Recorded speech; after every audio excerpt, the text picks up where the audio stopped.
So now what I want to show you is basically how do we create a demon. We can look at the grimoires, we could go through all those ancient practices, we can engage in weird worship of things and saying prayers to various things, or we could just do the everyday process of this. Essentially, we can take a concept, whether it's a problem, a feeling, it could be anything that we experience. If we can experience it, we can turn it into something bad. It's one of those human traits. We can take anything and turn it into a disappointment, for example. Let's just use this example though. We start off saying something like, I feel sad. Now, it might just be more than just a little bit of sadness. There might be a whole complex set of events going on around the sadness. But at the core, there's a feeling that says there's something wrong. I feel sad. Now, with time and experience and exposure to things like medical diagnostic protocols, to pop psychology, to film, to other forms of media representation, we can move from saying I feel sad to saying I feel depressed. Feeling depressed is just a little bit more dramatic than simply feeling sad. I once, working as a nurse in the accidents and emergency department, was met with a patient. She approached me and she said, "Doctor." I said, "Let me stop you, I'm not a doctor, I'm one of the nurses." She said, "Doctor," insisted on calling me doctor, "I think I have a suspected fracture. I think I have a suspected fracture." Now, in that context, she was using the word suspected as something that made a fracture more than it was.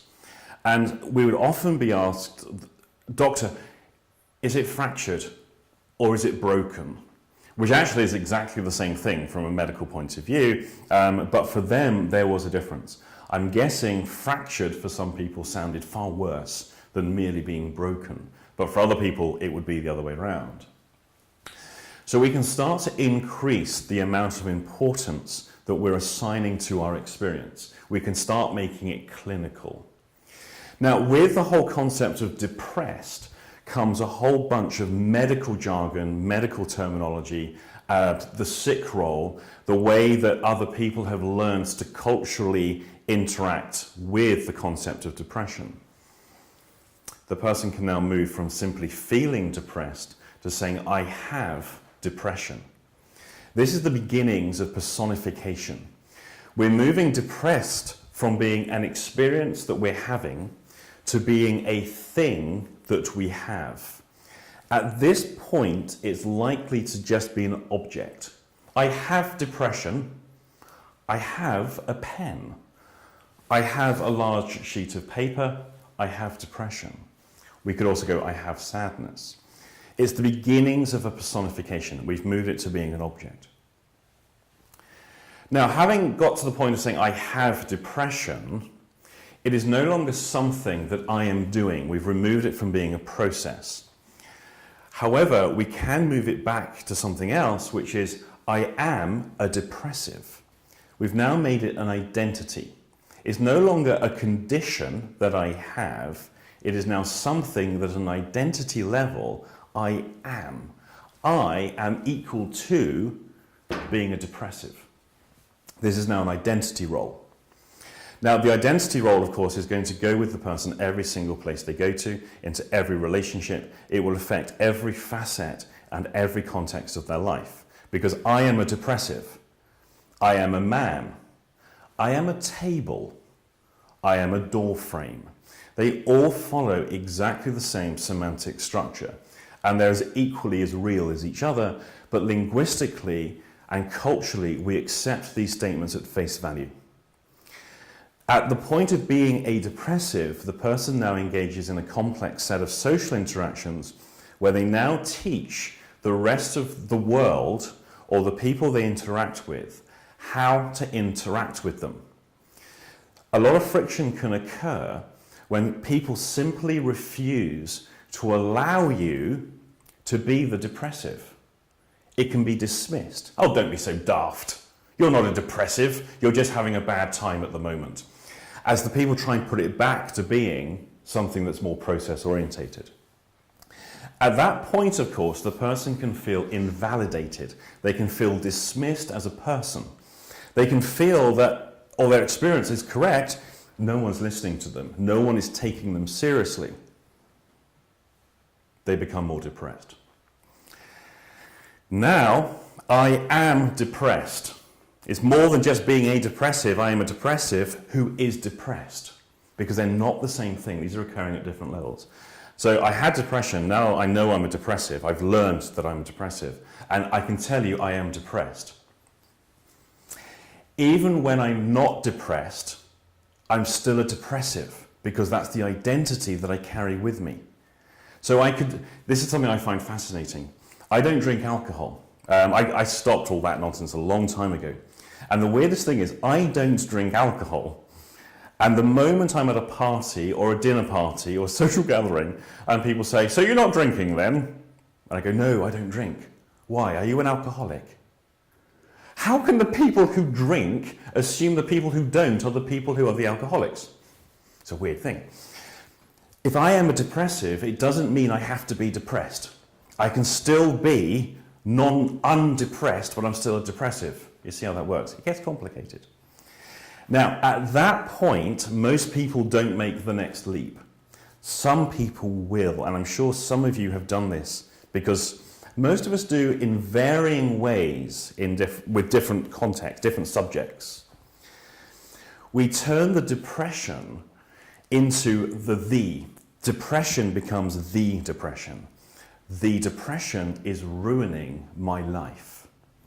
So now I am the innocent party. My life is separate to the depression, but this depression is now a thing. It's an object, it's a person, it's an anthropomorphication. The depression is what's ruining my life.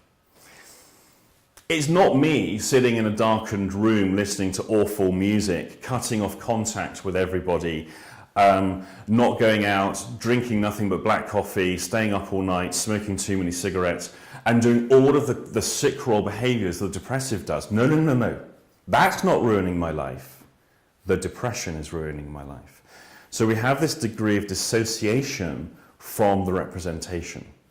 And now we're beginning to energize the depression to being this entity that's alive. We're giving it life.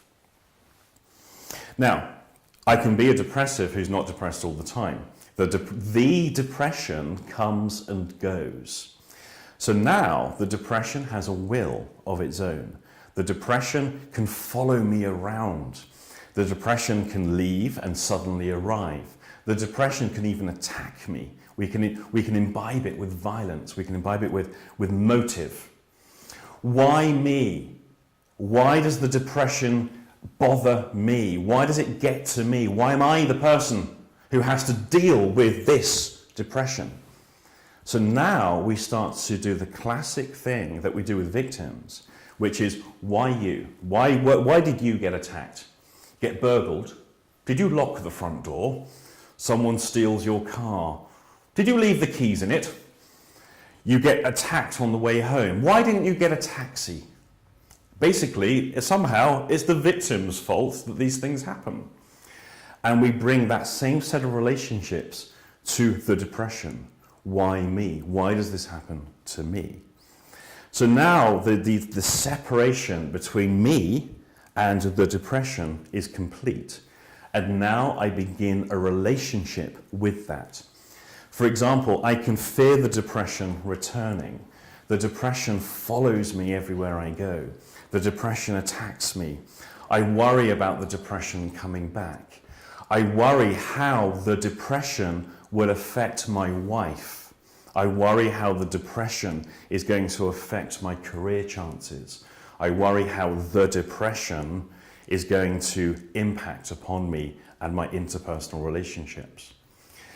Once we've got to that point, the person is no longer looking at their own individual behaviors and the process by which they operate under.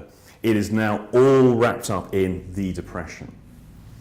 We now have a demon.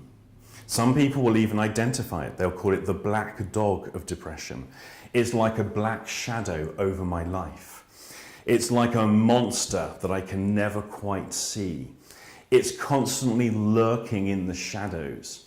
It's waiting for me around every corner. We begin to talk about the set of symptoms now as though it's an entity. So what we could do is now regard that as the entity and treat it as such.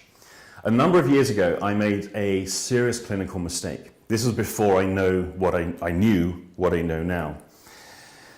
In clinic, a middle-aged lady came to me. She had tried on all sorts of psychiatric symptoms and behaviors.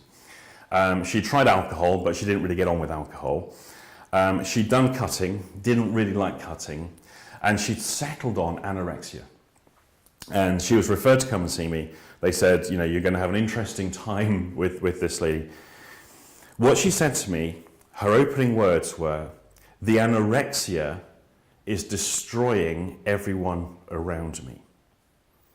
The anorexia is destroying everyone around me. It wasn't her and her behavior and her obnoxious manner and the contempt that she had for people, and she had a lot of contempt. It wasn't that, it was the anorexia.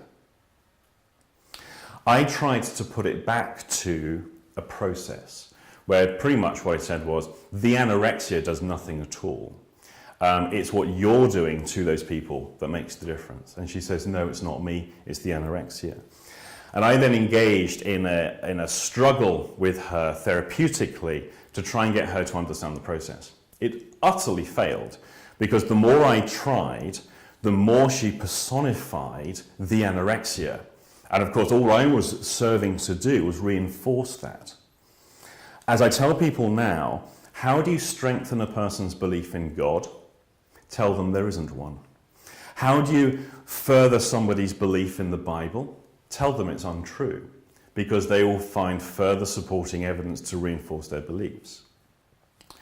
What I could have done was understand this process, simply that she has now personified, she's anthropomorphized the anorexia into a thing, and I take that narrative and now work with it. So what I could have asked her is, okay, so the anorexia is destroying everyone's life around you. What's the anorexia like? Is it a black dog, for example, like some people will say with depression? What is the anorexia like? And now start to draw a picture of how she visualizes the anorexia.